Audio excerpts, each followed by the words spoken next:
बता ना यार, शादी करनी चाहिए कि नहीं? सुनो, हाँ ये चाय फेंक दो और दूसरी चाय बनाओ। दूसरी चाय बना देते।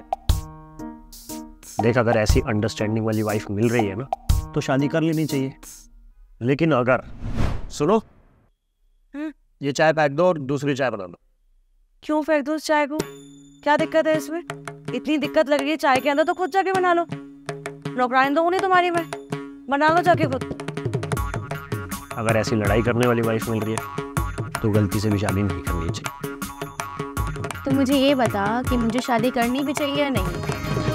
सुनो, तो वो मेरी फ्रेंड और मैं ना 4-5 दिन की ट्रिप प्लान कर रहे हैं दिल्ली से बाहर की, तो मैं जाऊं?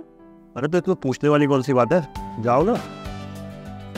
देख, अगर हस्बैंड इतना अंडरस्टैंडिंग होना जो बिल्कुल भी रोक टोक ना लगाए तो डेफिनेटली शादी कर लेनी चाहिए।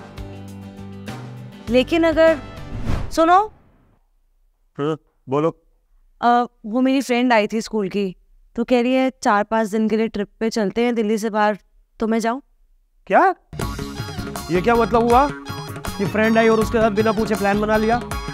ऐसा है, कहीं जाने की जरूरत नहीं है। और अगर गई नहीं घर से बाहर तो वापस मत आना फिर।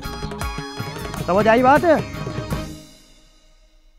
अगर ऐसा हस्बैंड मिले जो हर बात पे रोक टोक लगाए, लड़ाई झगड़ा करे, बिल्कुल शादी नहीं करनी चाहिए फिर तो। क्या सोचा फिर शादी का, कब कर रहा है? कंफ्यूज्ड हो यार अभी। अच्छा सुनो, एक काम करो, लाइट जला दो।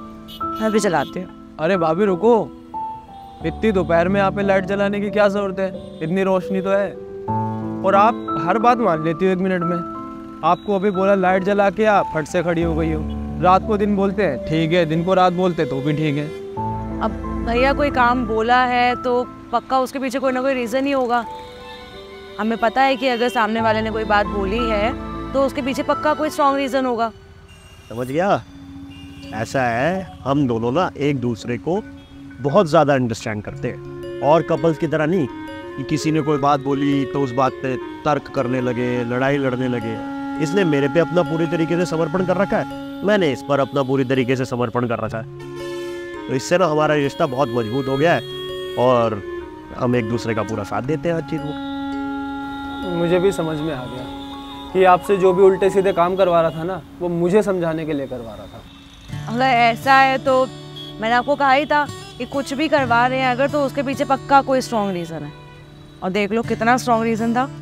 मुझे भी रीज़न समझ में आ गया कि मुझे शादी कर लेनी चाहिए। मैं इस बात से परेशान था, अगर मेरी शादी किसी ऐसी से हो जाए जिससे लड़ाई होती रहे पूरे दिन तो क्या लाइफ रह जाती है यार। लेकिन एक बात और समझ आई, अगर आपका पार्टनर अंडरस्टैंडिंग हो तो लाइफ कितनी इजी हो जाएगी। तो भाई मैं तो कर रहा हूँ शादी।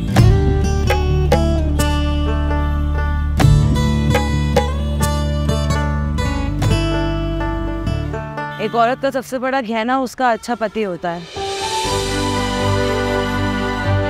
मर्द की सबसे बड़ी दौलत ना उसकी वफादार औरत है।